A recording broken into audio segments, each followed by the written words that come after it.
Okay, I just started recording, missed that before. Okay, do you want to change the slide? So just before we start, I'm just going to acknowledge the country where I'm speaking from. So we acknowledge the traditional custodian of the land, the Bunwurrung and the Wurundjeri people of the Kulin Nation.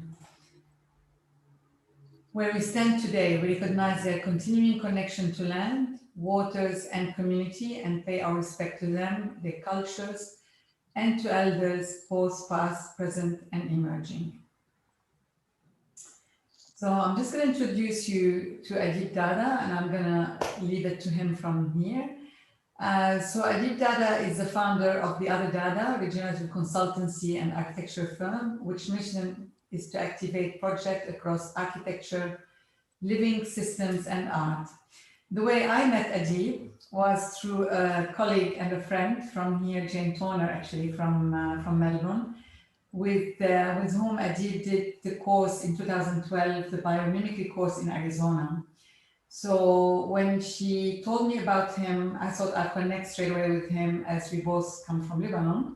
So I sent him a message and we decided to connect on WhatsApp on the 5th of August, not knowing that on the 4th of August, we're going to have the explosion in Beirut. So we didn't have much time to speak because Adib was actually in a car park with his daughter the day during the explosion and suffered quite some injuries. So anyway, just to know like how we connect with others sometimes.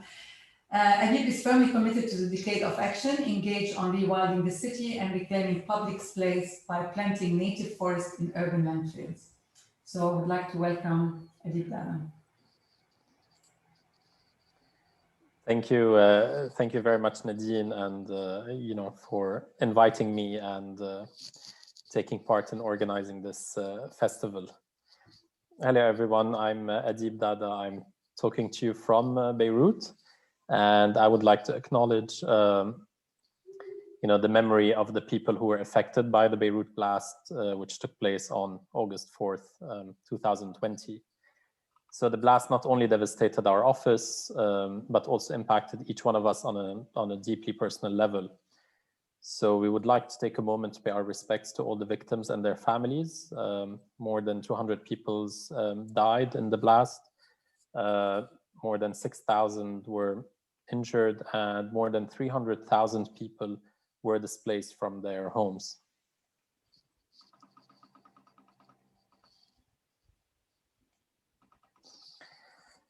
So today I invite you on a journey to Lebanon, and with this initiative that I started called The Other Forest, a nature-based tool for ecological and social regeneration in cities.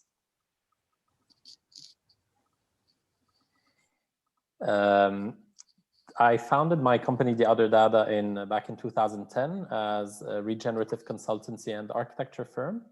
And lately, for the past 2 years, we've been also kind of expanding our work to include, rewilding the city. So we've been working on urban afforestation in the Middle East.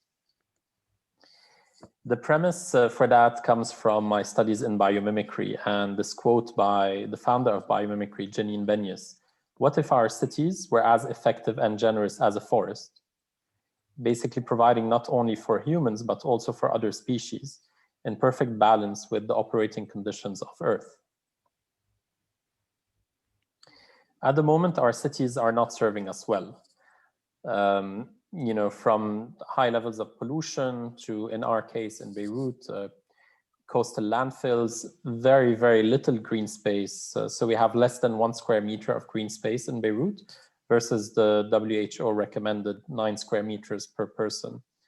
We have a 6 degrees Celsius urban heat increase, and 100% of our water is polluted, which also leads us to be paying a lot of money in terms of environmental degradation costs on a yearly basis. Our urban areas are flooding. Weather events are getting more extreme, but also urbanization and lack of proper infrastructure is leading to these extreme flooding events. So this was last year in Beirut. Temperatures in cities worldwide are rising. So as I said, in Beirut, it's rising by 5 to 6 degrees Celsius. Traffic congestion is costly in terms of air pollution to our cities. And in Lebanon, as well as obviously in Australia, the forests are burning. So this also has an effect on biodiversity, on the quality of air pollution, but also on the water cycle. So it's also one of the reasons why our cities are flooding so much, because the forest cover is disappearing. And so this rainwater that's coming down from the mountains is, instead of being taken up by the trees, is now just running down the slopes and picking up erosion and flooding the cities downstream. Air pollution has reached alarming levels worldwide, but in Lebanon especially, the latest report from by Greenpeace from June 2020, Toxic Air, the Price of Fossil Fuels, puts Lebanon as having the highest death rate from air pollution caused by the burning of fossil fuels in the whole of Middle East, North Africa region. So ahead of countries like Egypt and Syria and Saudi Arabia. Keeping in mind that Lebanon is a tiny, tiny country, 5 million people population. We don't have industry, so our pollution is coming primarily from the burning of heavy oil, heavy fuel for power generation. Also, since we don't have a proper power sector, we have daily power cuts ranging from 3 to 14 hours a day of power cuts.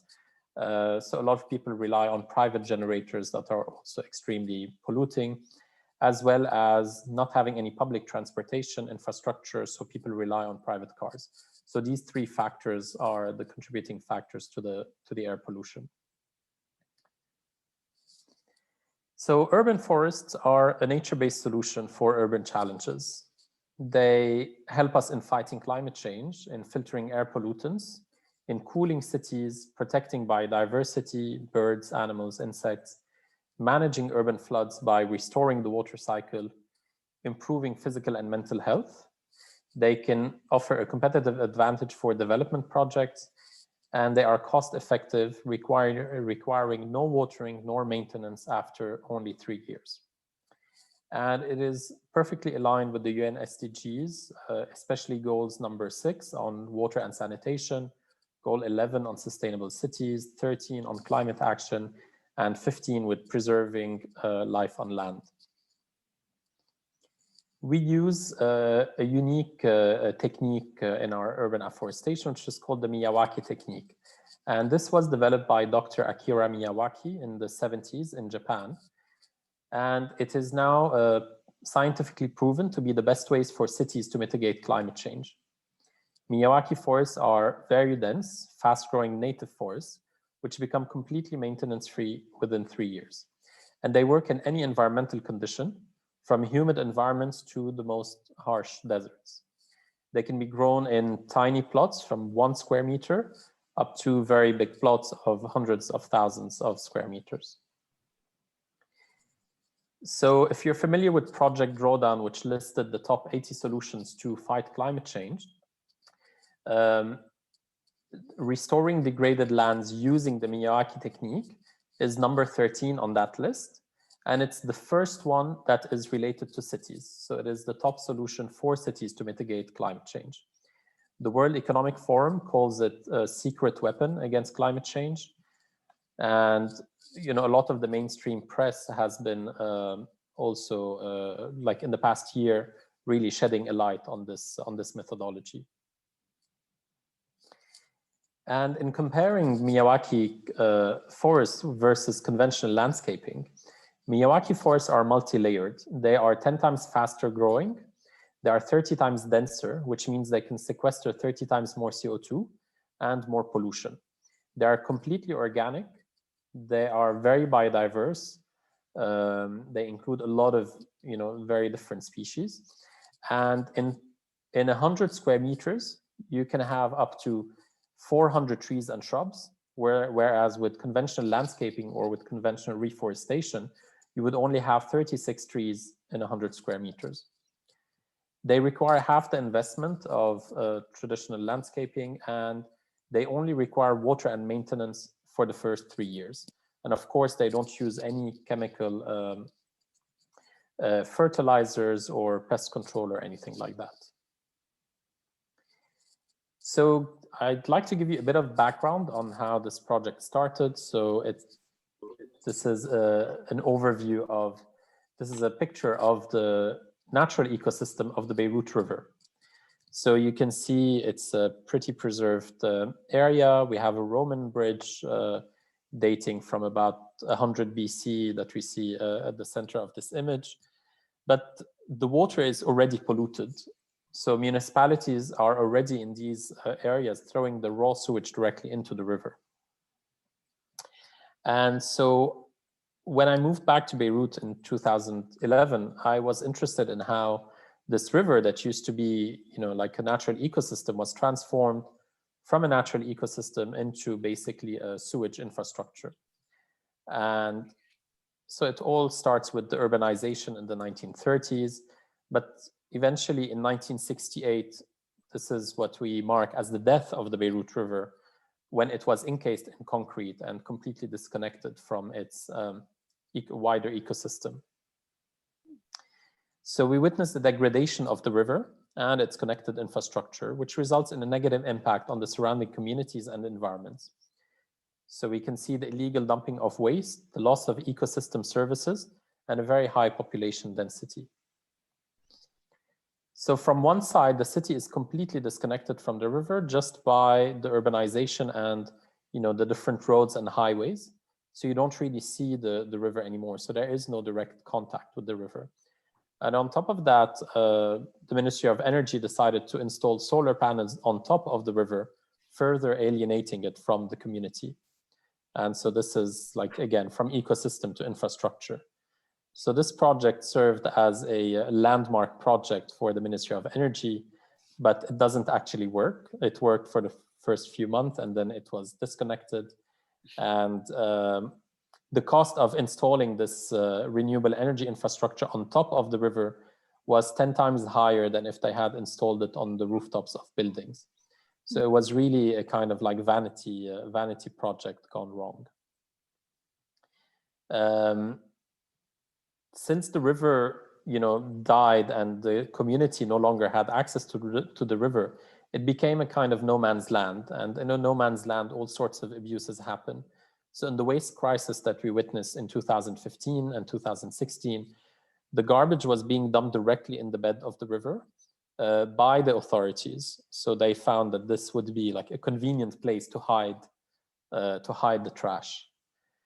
Every couple of years, textile factories dump their excess dyes directly into the river, so turning it red or blue. And raw sewage is dumped directly into the river from the neighboring communities, cities, and villages upstream.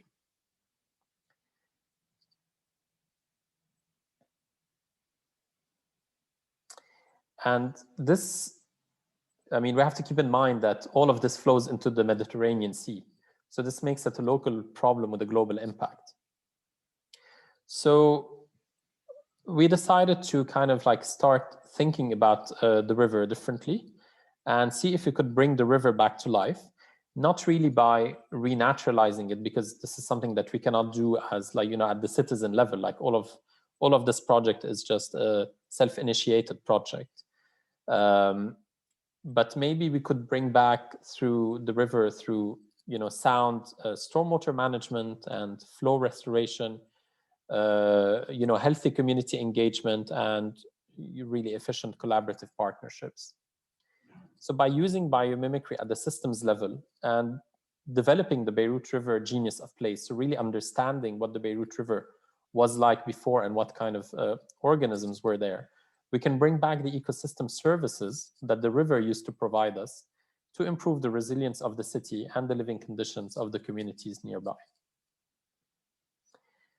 So after many years of kind of developing proposals and having like all of these big ideas in mind, big projects, and just being turned out by by different ministries, by the Ministry of Environment, by the different municipalities and all of that, we decided to, it was time to come up with a really tangible project that we could implement without having to, to get all of these approvals. So we approached a municipality adjoining the river, and we proposed to plant the region's first urban forest using the Miyawaki technique.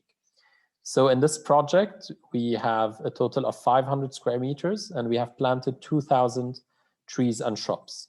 So basically 500 shrubs and 1,500 trees in this 500 square meter location next to the river. So you can see the river at the bottom of the picture here as it's curving. This picture was taken in November 2019. All the water that you see here is basically raw sewage, because throughout the summer, all the fresh water is being taken at source by private water bottling companies that then proceed to sell us the water in bottles. And whatever remaining fresh water there is taken up by farmers to be used on their agricultural fields. So by the time that the river arrives to the city, there is no more fresh water, and it's only a raw sewage that is running in the riverbed. And this is the our forest on day one of planting. So you can see the trees are really tiny. We use trees and shrubs that are about between 1 to 2 years old. So they're around 15 centimeters high. And the reason we do that is that they can really get adapted to their new environment. And you can see how fast they grow in this place that we've set up for them. So this is only 6 months later. The place is completely transformed. And 1 year later, it's kind of like unrecognizable. So we can really have an impact in changing the city really, really fast. These are the native plant selections in our Miyawaki forest in Beirut. So we have 17 different native species, from oak trees to pine trees, pistachio trees, hawthorn, laurel, to wild jasmine, and lots of medicinal species like sage and Spanish broom and different things like that.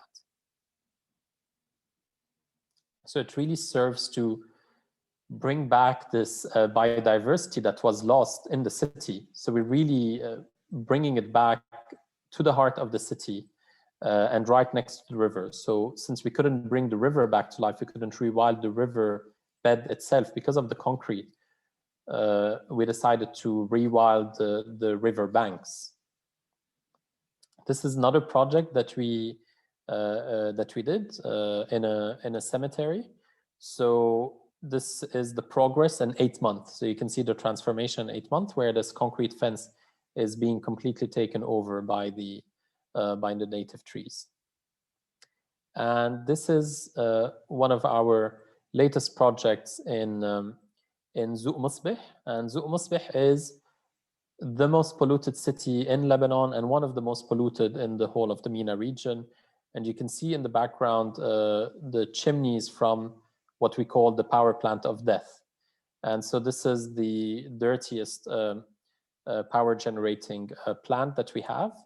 And so this area suffers from very high air pollution, high rates of cardiovascular diseases, and cancer rates as well. So we wanted to implement a tiny forest there. Here it's around 200 square meters. It's on a road median between two very busy streets. So the idea is to start having these small green lungs throughout this city. So this is our forest, which we planted in December 2020. So we will have more updated images in the next few months.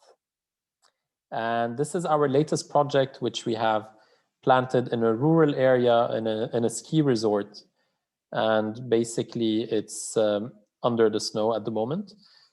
So what we're trying to do is to really implement this throughout Lebanon. We don't want to be stuck into one city or one area. We're going from urban areas, highly congested urban areas, up into rural areas, because this methodology has benefits in terms of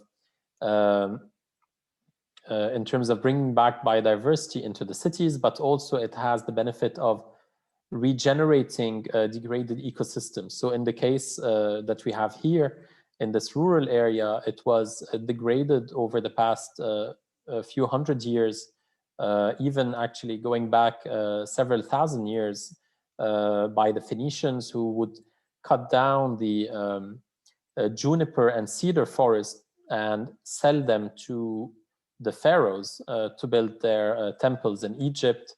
And also the Phoenicians used the cedar trees to build their ships. So the Phoenicians were sailors. And so this kind of deforestation started happening, thousands of years ago, but it really intensified in the last 300 years. So this rural area is completely degraded. We had to really look very hard to find few patches of remaining natural forest that we could study, so to understand what kind of forest we needed to bring back in this area. And that's due to grazing by cattle, and as well as like private development, resorts, and things like that. So since 2019, we have planted 7 forests, and basically a total of 1,000 square meters, which we have planted with 3,000 trees and 1,000 shrubs from 26 different native species. The way that we can quantify, or that we can, our success indicators basically have to do, one, with biodiversity regeneration. So we are actually paying attention to what kind of biodiversity is coming back to this urban site. So from butterflies, bees, and fungi, all of these things coming back to the site within the first 3 to 4 months of our forest being in place. The second success indicator, is the changes in soil biology. So we started with a site where the soil was completely dead. So as you would expect from an urban site. So our site was an urban landfill. It was filled with trash, construction debris, tires, and all sorts of things. So, when we started preparing the site and excavating it, we cleaned up the site from all of those inorganic, unnatural materials that we sorted and sent to recycling. And we amended the soil with a lot of organic matter. So we studied the type of soil. So in our case, it was a bit clayey. So we add a lot of perforation material, a lot of husk, a lot of straw to make the soil lighter and to make it more conducive to life, to the plants that we will be putting in. And in 6 months' time, we went from a completely dead soil, which was more like dust, to this rich brown soil that is now filled with earthworms and spiders and mites and all sorts of microorganisms that are flourishing in the soil, which will in turn feed our forest. And our third success indicator is that we actually record the monthly growth of the species in our forest. So we take monthly pictures from the same angle, and this is how you can see the visual difference happening very fast. But we also have marked about 80 trees and shrubs in the forest that we go and measure every single month, and we put them on a chart to make sure that the forest is growing properly. So now I'll take you into the forest making process for you to understand how we can approach this in a city. So it all starts with the site selection. So once we have determined a site that, a municipality or whatever public entity is approves of us turning into a forest, then we travel from there looking to the closest native preserved forest that exists. So once we find that forest, in our case, this forest was about 30 minutes upstream from our location. We go to that forest with a botanist that we work with, and we do a species survey in the forest to understand not only what types of species are there. So of course we write down every single type of species that we see, from anything that is 1 meters and above. So from the 1 meter tall shrubs all the way to, you know, small trees, and then canopy layer trees. So all of these species are recorded, but then we also record the occurrence of these species. So what is the proportion of species with respect to each other? So in our case, we have a lot more oak than we have pine, and then more pine than hawthorn, and more hawthorn than laurel. And so this helps us when we are then designing our urban forest. We want to really mimic the mature forest that we have studied. So we want to mimic the composition, and we want to mimic the proportions of the species with respect to each other. And we also want to mimic certain kinds of associations. So if we've, you know, if in the forest, in the natural forest, we notice that, you know, there's always, let's say, a pistachio tree next to a pine tree, then we will try to mimic that again while we are planting. After this is done, you know, we submit our species list to nurseries, we get our plants, and we start works on site. So we start with excavation, so really with heavy machinery. We excavate to meter depth.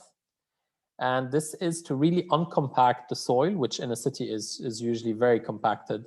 And it's also to clean up the soil from all sorts of debris. After this is done, we add into it all of the organic matter that we have determined is needed to make the soil, to bring the soil back to life. We put the soil back in place. So what's interesting here is that we are not replacing soil. Any kind of soil can be brought back to life as long as it's not contaminated with like chemical pollution. That would be the only case where we would be replacing it. But otherwise, it's really about using the soil that is there and not kind of like going somewhere else, disturbing the soil in another part of the country to put it, to have clean soil in our place. So we're really healing the soil as well. Then we prepare the land, we mark any sort of like passageways and resting areas, and all of this gets marked, and then we proceed to the planting. And our planting events are usually like filled with people and kids and elderly people and, you know, people from all over Lebanon coming for the planting events. So this happens over usually 2 to 3 days, depending on the scale of the forest that we're planting. But what's interesting is that, so we have 2 to 3 years of maintenance. So these are the 2 to 3 years that we take to engage with people, invite people that couldn't attend necessarily the planting, but actually come and help us with the maintenance. So we do 2 maintenance sessions every month. So this is our way of getting people involved, of getting people to care, and raising awareness about the work that we are doing, about the loss of ecosystem, about how we can be bringing them back. So it's a really great way. The maintenance, like the 2 to 3 year maintenance period, is a great way of getting people engaged and getting people to adopt and to really take ownership of this space that we are creating together. And maintenance basically is all about watering, which usually is done by the municipality. And then us and the volunteers, we do de-weeding, mulching, rope tying of some shrubs that can grow really, really big. And we prepare a compost tea preparation every about 6 months, which consists of using seasonal organic fruits mixed in with sort of fruit molasses. Like in our case, we use carob molasses. So the idea is that we're preparing a very high sugar concentrated stew, where we put in soil from the mature forest that we had initially studied, so from the natural forest. And the idea is that this soil contains millions of microorganisms. So we put them into this sugary mixture, and they start to multiply rapidly. So after about 3 to 4 days, we have a very concentrated compost tea that we then dilute and we use to irrigate our forest with. So this really serves to inoculate the forest with all sorts of healthy microorganisms that are found in the original forest. So this kind of project has gotten a lot of attention worldwide. So from we managed to win an arts grant with a project that we will hopefully be kickstarting this year after a year and a half of delays due to COVID, of starting like an artist residency around the theme of the forest by inviting artists to intervene, to study the forest, to intervene in the forest, and to actually plant the next phase of the forest with us. We have also won the D&AD Impact Award and the development grant from D&AD. And we've been featured in the Rotterdam Biennial and the Istanbul Design Biennial, which is looking at designs for more than one, as well as winning the IF Social Impact Prize. So I think solutions or proposals such as this are really gaining momentum in the past couple of years. So it's really the right time to delve deep into them and to kickstart them very fast in this sort of crucial decade that is coming up, where we really need to scale up our efforts to counter the climate crisis. It's also a project that is really sexy in a way. It's very tangible. It's very easy for people to understand. So it's an easy project for people to get behind. People don't see it as something political. For me, it's very political. We're actually reclaiming space that the authorities have deemed as essentially like not important. So we're actually reclaiming them. We're empowering communities to reclaim those spaces. But like authorities don't see this as something threatening. So we have a really easy way of getting people engaged on this sort of work. So by implementing urban afforestation, we can regenerate degraded leftover lands into a shared space between humans and native fauna and flora. Also tackling urban flooding, reducing pollution, and reducing urban heat island effect. Essentially working with nature to transition our cities to healthy and resilient communities. These are the sorts of places we are reclaiming, from road medians to underbridges to roundabouts and even tiny sidewalk planters, to regenerate ecological systems, but also regenerate social connections. So I would like to extend my thanks to the festival organizers and their teams, the National Sustainable Living Festival, the Sustainable Architecture Forum, the Australian Institute of Architects, and the Australian Architects Declare for the opportunity that they have afforded us. I would like to open it up to questions, and I also have a couple of videos that I would like to show you, a walkthrough into the forest, so you can sort of like hear the sounds and kind of understand the scale of the forest, and then another short video if we have time.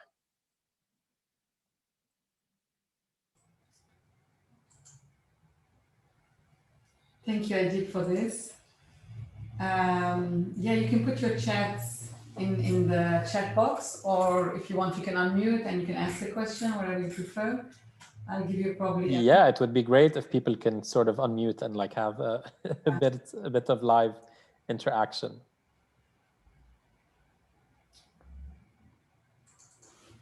Hey, Nadine, you got me? Yeah, go ahead. Yeah, oh, that was awesome, Adib. Thank you. I was wondering, the planting is so dense. I was thinking 2,000 plants. Was it 2,000 plants per 400 square meters? Was that the figure? In 500 square meters. So we have 4 plants in every square meter. Yeah, I'm looking at my backyard here and I'm thinking 2,000 plants. Well, I've probably got 2,000 plants, but it's not a forest. That's an awesome result. Now, I was wondering, at the ground level, after it's grown, what happens at ground level? Do people sort of use it at ground level as it stays forest? And I'm just wondering about seeing all that rubbish that gets collected in the rivers or dumped in the rivers. Does the council or the municipality look after the maintenance at ground level? Yes, the municipality. So we do all of this ourselves. We raise funds to offer this to municipalities. What we ask from them in return is to maintain the site, so to water the site in the initial period where it needs to be watered, and then to maintain the site just through picking up trash and things like that. And in terms of the density, so basically the density is related to the density that we observe in the natural forest. So a really natural forest, you can't really actually walk through it unless you make pathways. So we are mimicking the natural density of the forest, but also the forest will self-balance with time. So it will lose some of the trees. Some trees will not survive in the urban environment because of the pollution. So it will find its own balance within its context. So the density might not stay the same over the next few years. It might thin out, and then it might also increase if depending on how the forest decides to perform. But something very important to understand with the density is that, so we have 4 plants per square meters, but these are more or less roughly, they're 1 shrub, 1 small tree, 1 tree, and 1 canopy tree. So the density is vertical.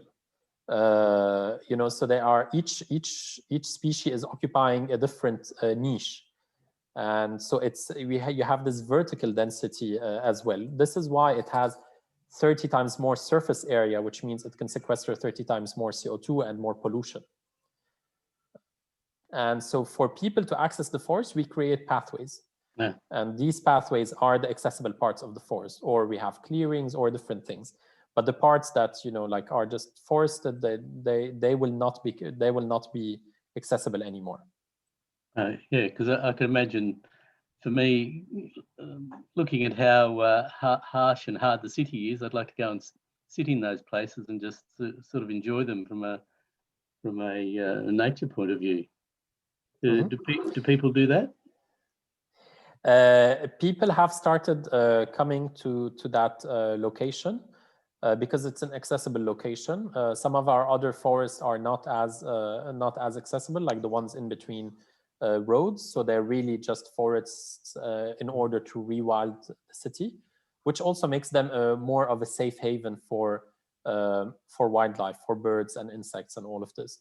So it's always a balance between accessible forests that become slightly less interesting for wildlife and non-accessible forests that become safe havens for wildlife. So it's always about balancing these 2 different needs within the city. Adib, we have 2 more questions here. So maybe, David, do you want to ask the question yourself? Sure, okay. I'm in Victoria. I'm just checking if you were suggesting it was suitable for here, and how do you actually get the multi-layer arrangement? Sorry, could you repeat your question? Yes, I'm in Victoria, Australia. I'm uncertain how the multi-layer planting works in practice. So basically when we are planting, as I said, everything that we have studied with the botanist goes into an Excel sheet, and the species get divided by whether they are a major species that we found a lot, or they're a minor species that is quite rare in the natural forest. But they're also divided into, are they small shrubs, are they small trees, are they medium trees, or are they large trees? So then we do this mix so that all of these 4 different layers are represented in the forest, so that when we plant, automatically we plant in a random pattern. So there is no kind of like planting guides or anything like that, because we are mimicking the way that a natural forest should look. So we have teams of volunteers, we have kids, we have many different people that are coming and planting. So we randomize the planting as much as possible, and we end up with having these species more or less distributed, so that each square meter doesn't have 2 canopy trees in them, because we don't have the same species or the same category of species being planted next to each other. So these are the things that us also as supervising the planting we can make sure that these trees are not getting planted next to each other. So to get this sort of diversity of the different layers within each square meter.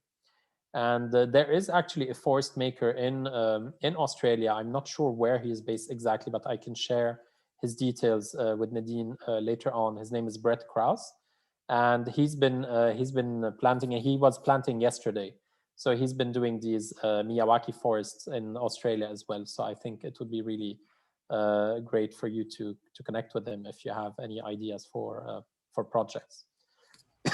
We have as well more questions. We can start with Sarah. Sarah Bruns, I noticed you were on the event as well this morning. Sarah, do you want to ask a question yourself?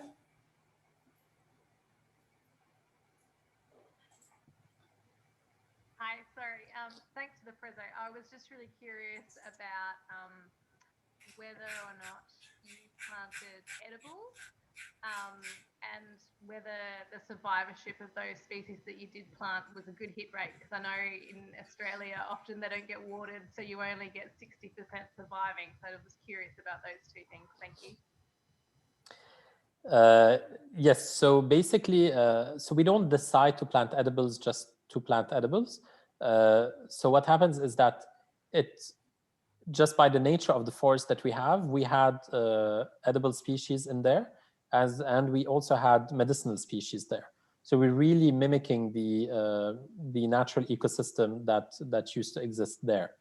And so we have edible and medicinal species, not because we decided to plant them, but because they naturally exist in this area.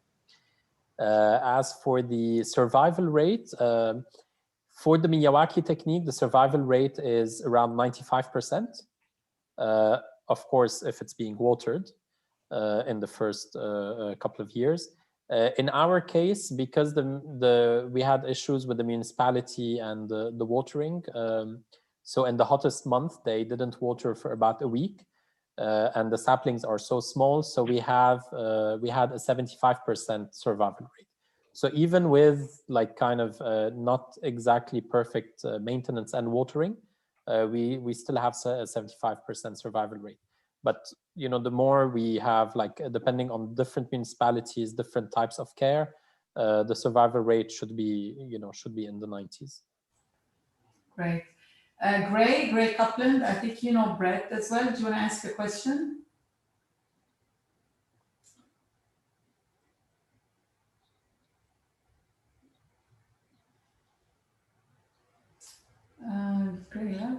Gray asked. Disappeared. Yeah. She said question also, but she was saying Brett planted forest number 7 yesterday. Actually, exactly. We're about to start actually doing a pocket forest here, and I have 2 buddies as well here, Rosie and Graham, which actually Graham is as well following. Where's Gray? Did we lose her or? So she's still in. Anyway, Graham, do you want to ask your question? Yes, thank you. That was inspiring stuff, as I say. Did you have much problem with red tape and local government interference? As Nadine mentioned, we're looking at doing something similar here, and there's a lot of hoops that have to be jumped through, and our local government are quite nervous and very conservative. How did you go dealing with that?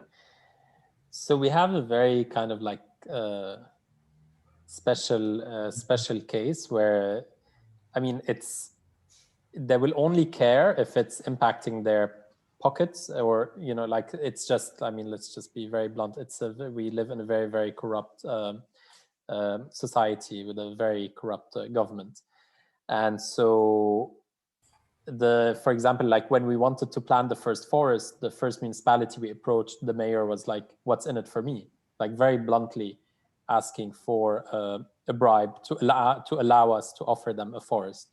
So we ended up, searching for other municipalities and getting kind of similar responses until we found a municipality where the mayor was very excited about the work that we were doing, and they had been trying to, do a lot of landscaping, but it was very costly for them. So the promise that we had, which is, first of all, we are offering the forest. Second of all, we were promising that after 2 to 3 years, it becomes maintenance free and water free.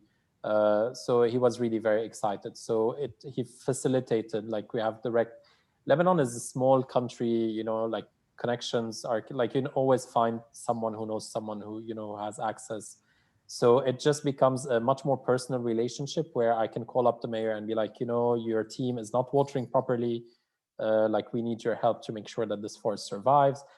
So it's, you know, and some municipalities are just impossible to work with. So BEIRUT municipality, we have not, you know, for the past 2 years, we've been trying to plant a forest in BEIRUT city proper, and they just like really absolutely do not care. So they will not give us the space, they, you know.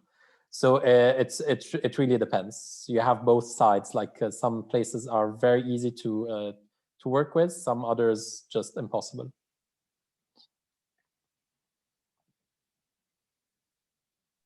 Thank you.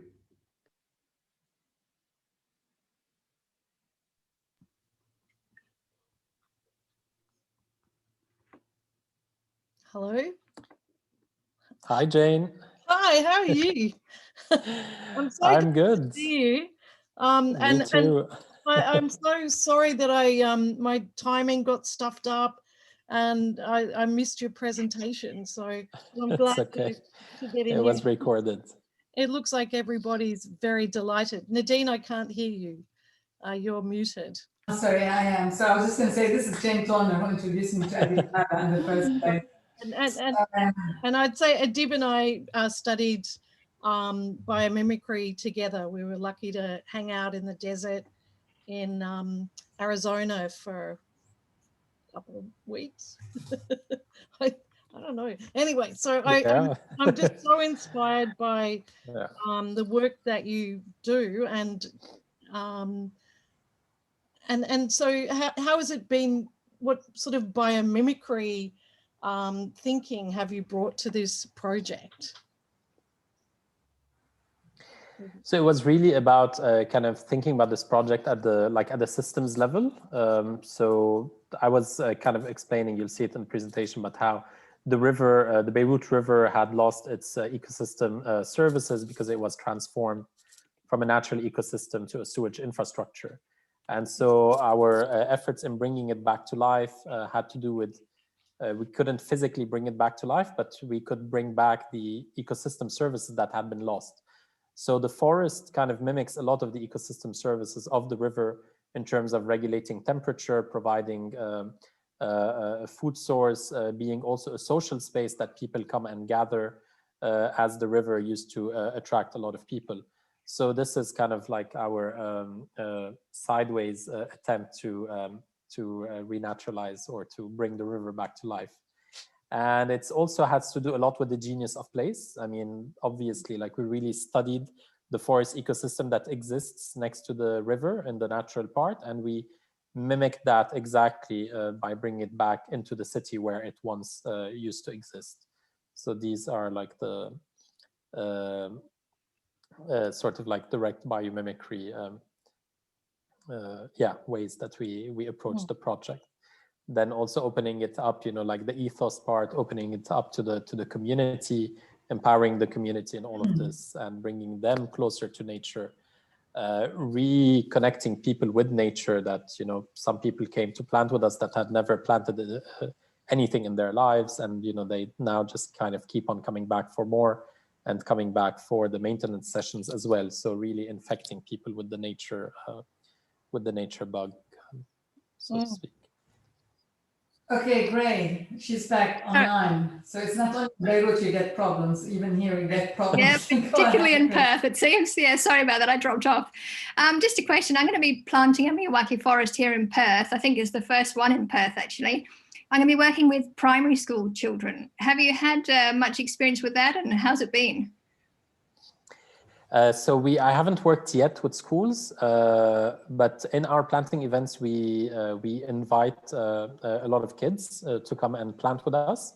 It's definitely not ideal in terms of the actual planting, because they will, especially with the density that we are using, they will end up just trampling, you know, they'll plant a tree and trample 3 trees behind them. But it's an essential, I think, like a really essential lesson for them.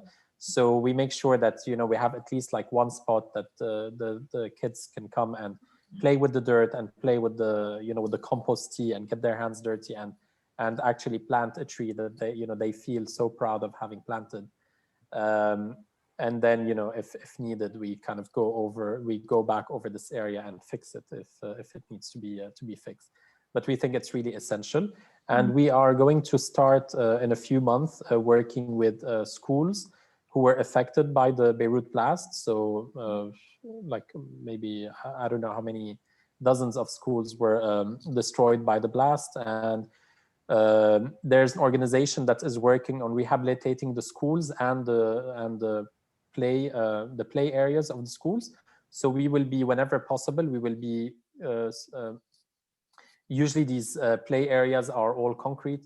So wherever possible in some of the schools, we will be breaking away the concrete and creating these tiny pocket forests in the schoolyards as a way to get the kids to plant with us and to get them to take care of the forest over the next few years and to have, you know, like, so basically rewilding their playgrounds. So we'll be doing that starting in a few months' time. Oh, that sounds fabulous. Yeah. So Gray, you know Brett. Yes, yeah. I text Brett a So lot. where is Brett He's based? in Queensland, so he's in the northeast of Australia, and I'm in the southwest. So there's a huge gap between us. A huge gap. Okay. Yeah. All right. Yeah. But I mean, Brett is great in terms of like anyone needing any advice in terms of like because I see some questions here, like how would this work in Australia? I mean, he would be your go-to person. You know, he's planted 7 forests, we've planted 7 forests as well, but it's just completely different ecosystems and culture, I guess, as well. And he had a run-in with a cassowary yesterday as well. He put some video up of that. So cassowaries are really scary, huge birds, and I was a bit shocked when I saw that. I'll be checking that soon. I'd like to show you a couple of videos, if that's okay, if people want to hang around. Yes, yeah, you're okay, yeah. Go for it. Okay.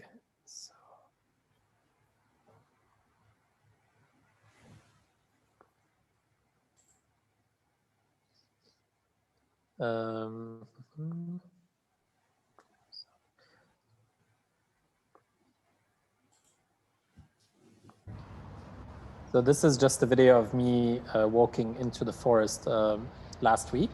So just so you can have an idea of the scale that it's gotten at, and kind of hear the sounds that are now pretty much urban, but eventually they will start being drowned. So, and sorry, this is just like the river now has some water because it's because we're in the winter, so it's the rainy season, so it's getting a lot of water.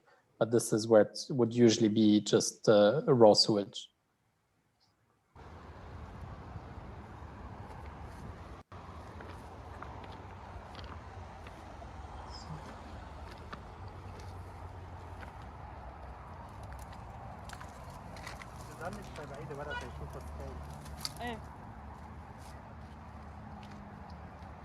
So a year and a half ago, these trees were 15 centimeters tall.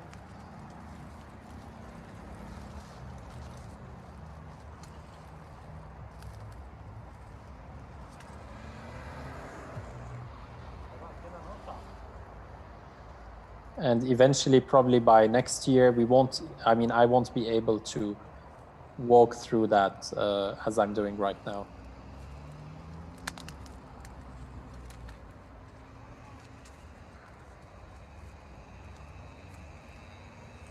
Adib, can I ask, do you do any weedings or do you leave the weeds?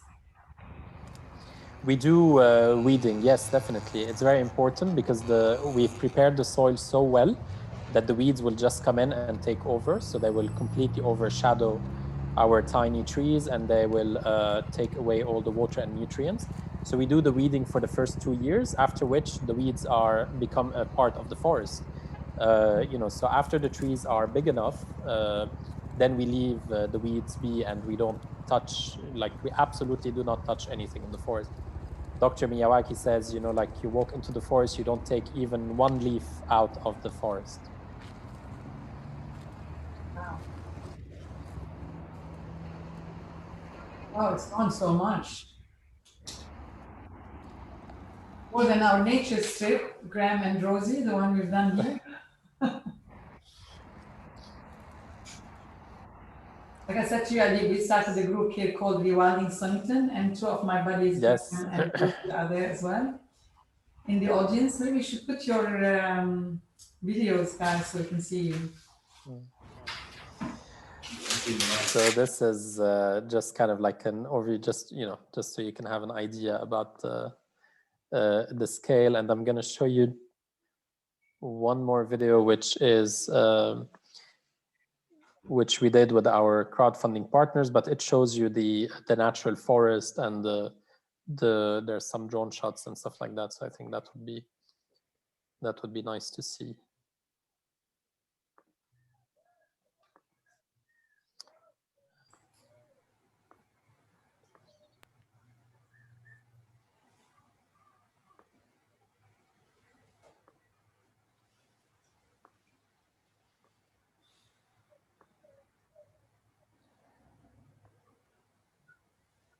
Do those forests always stay fenced off from the street? So at the beginning, we didn't fence the forest because we wanted it to be open. But actually, our consultants who we worked with, who taught us the methodology, they had really insisted that the forest needed to be fenced. Mm. And we learned it the hard way. So after the first few weeks of the forest being open, a lot of the trees had been pulled out. People had just come and taken them and probably took them home to plant. There was a lot of trash, and there was even a fire that was started in the forest because we have so much mulch. And so we decided to listen to our consultants, and basically we fenced the area. Their recommendation is the area to be fenced between 3 to 5 years until the forest is big enough that it can withstand, some kind of like damage by the people.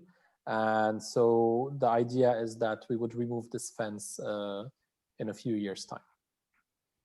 Okay, thanks. And just before you start as well, sorry. Can I just, Gray is asking, do the authorities have any plans to remove the concrete surrounding the river? Gray is asking. There are no plans at the moment. The plans that they have is to add even more solar panels that will eventually not work. So covering all of the river. Sorry, No, I know. I'm saying like they don't have plans to remove the concrete. On the contrary, they have plans to like artificialize it even more by adding more solar panels. They have plans to build like some kind of like train, like a really, really bad idea kind of like thing of train to move things right next to the edge of the river on the other side from where we've planted. So no, they don't even have like any inkling as to sort of rewilding the river. So I think it will take a lot of, this is why we are doing this. We started the first project by the river because we want people. The river had been forgotten for so long. Like we want people to come back to this area. So at least we are attracting them back with the forest. When they get to the forest, they will probably like get a smell of the sewage. They will look, behind the wall, like this is the way that it's happening. And they will discover the river, and then they're asking questions and they're getting outraged. So we're hoping that by having this forest, we are getting people back to the side of the river, and they will, by themselves be sort of like encouraged to or inspired to act as well and to ask for their rights. So we're hoping that something will change with time. Thanks.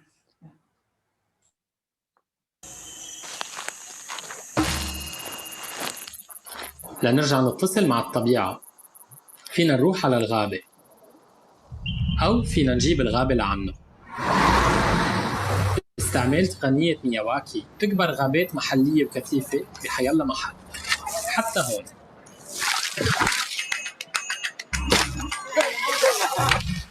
هيدي غابة صار عمرها سنة وبلشت تعمل تغيير. عشان كل ما شفنا أرض فاضية أو بقى عنا التراب أو بصيص من الأرض، خلينا نتذكر إنه في غابة ناطرة لتنطلق.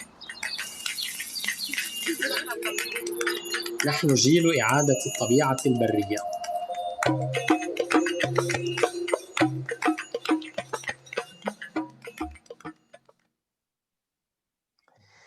Okay, so that's it from my side. Please, any questions, anything, feel free to jump in. Let's stop my screen sharing. Okay.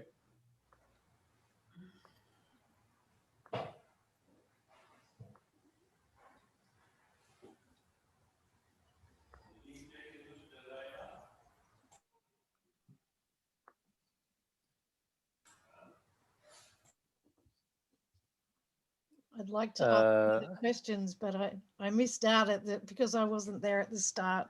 You probably covered it, so I need to leave it to the other people to ask.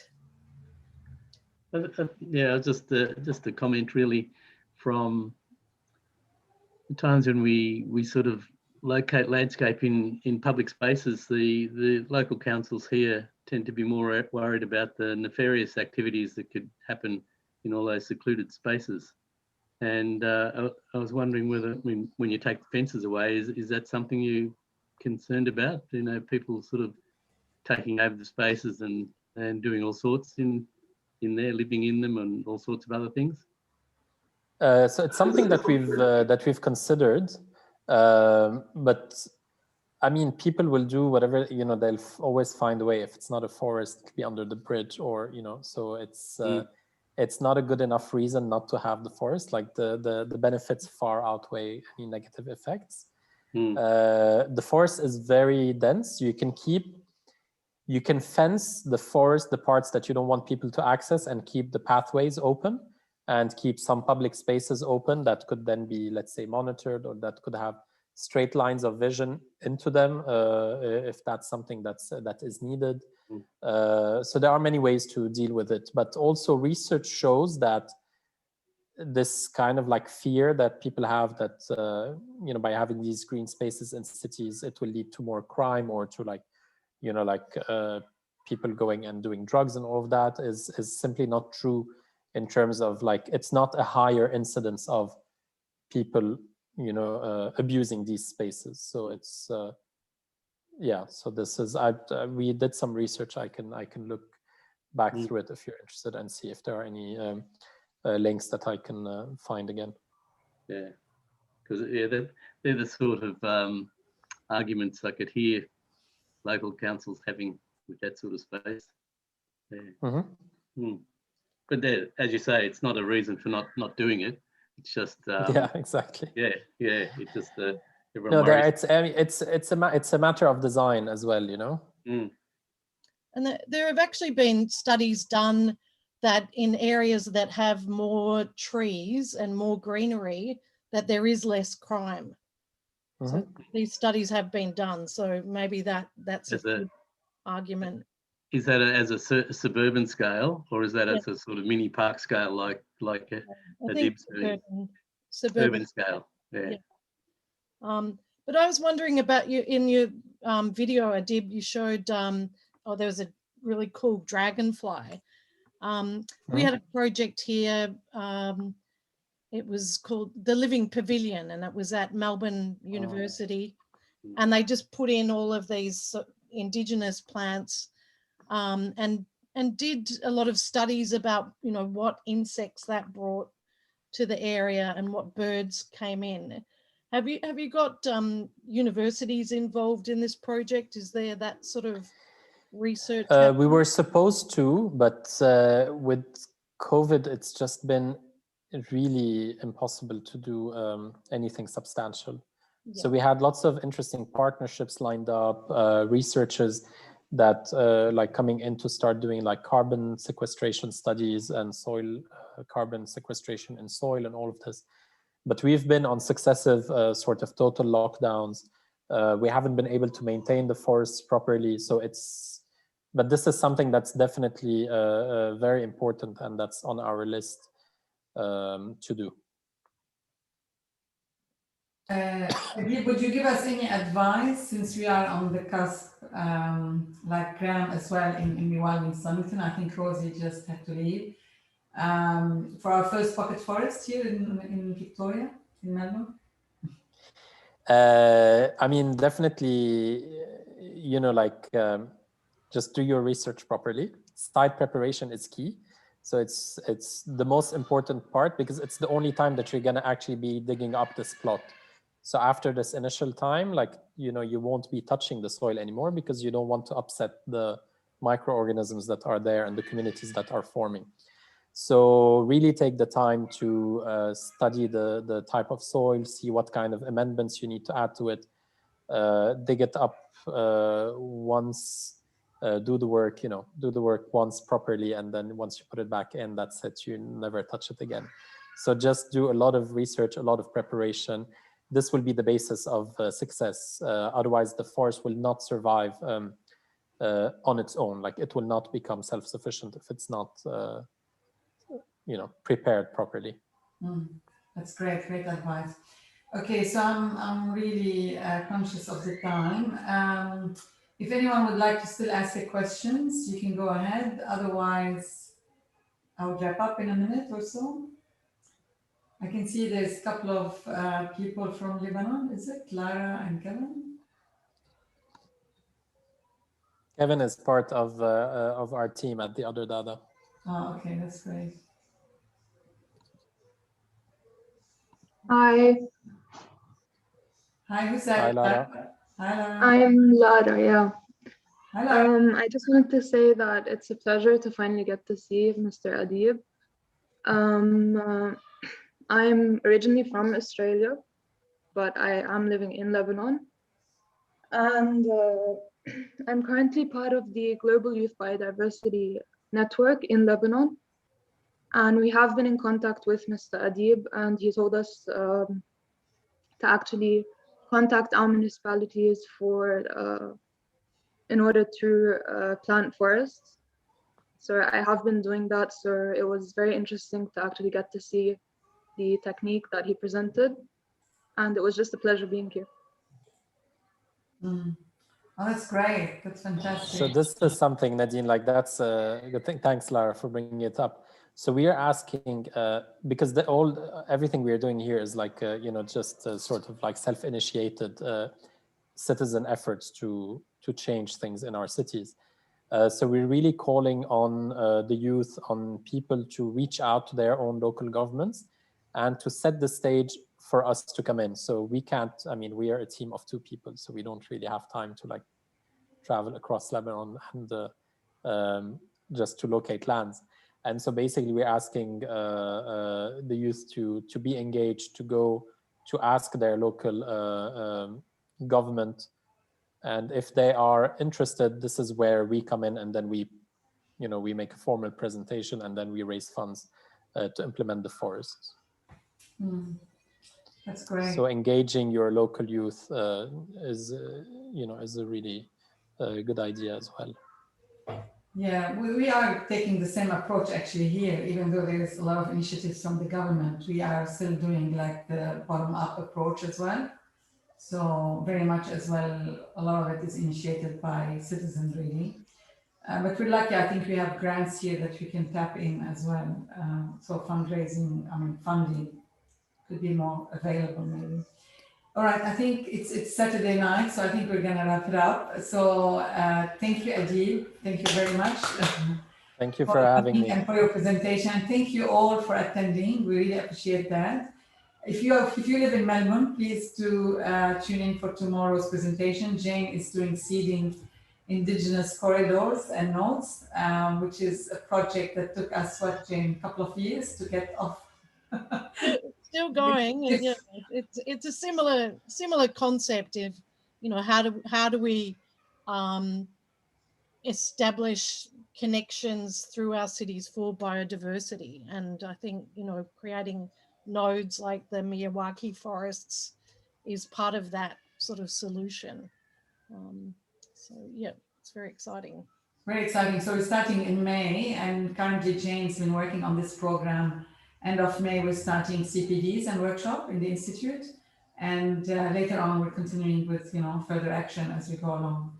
Yep. So I'll thank you all, whether here or overseas. Thank you very much. Thank you, Adib. Thank you for your time. Very much appreciated. We'll be sharing with all attendees the video. It's been recorded. And hopefully to see you on the next event. Bye, everyone. Bye. Very much. Bye Nadine. Bye, Jane. Are you well? Are you well? I'm doing much better. Yeah. Yeah. Recovering. Yeah. Yeah. You're such an inspiration, obviously. So I'd love to catch up soon, huh, Jane? Yeah, it would be great. Yeah. Yeah, you should come for a visit here. Hey? When we're allowed- maybe soon. Yeah. Yeah, hopefully. Yeah. Okay. Yeah. I think, Nadine, I think it's just easier to get Jane to visit us in Beirut. So you should just get her with you on your next trip. Yeah, she's welcome. I'm about to do this shouldn't be part of the recording. Yeah, sorry, I'm just gonna.